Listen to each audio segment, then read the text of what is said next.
दुआर हो सजन बदल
दिलदार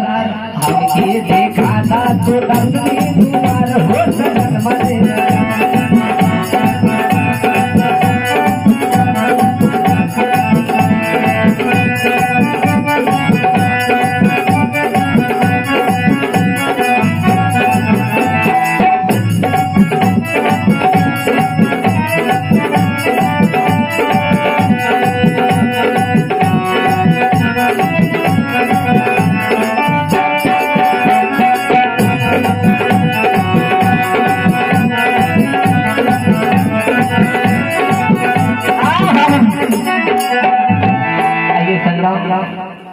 की नाम है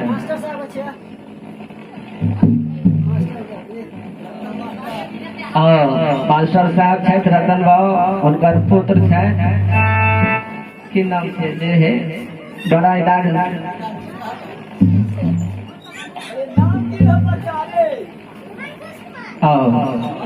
मनखुश कुमार बउआ है नामो मनखुश कामो मनखुश बड़ा उदार दिल से 50 रुपया दान दिल की सदगुरु सदैव खुशी कल्याण रखती आगे चल कर बाहर बने थे और बहुत साधुवाद भगवा जोगा जोगा जी है संसार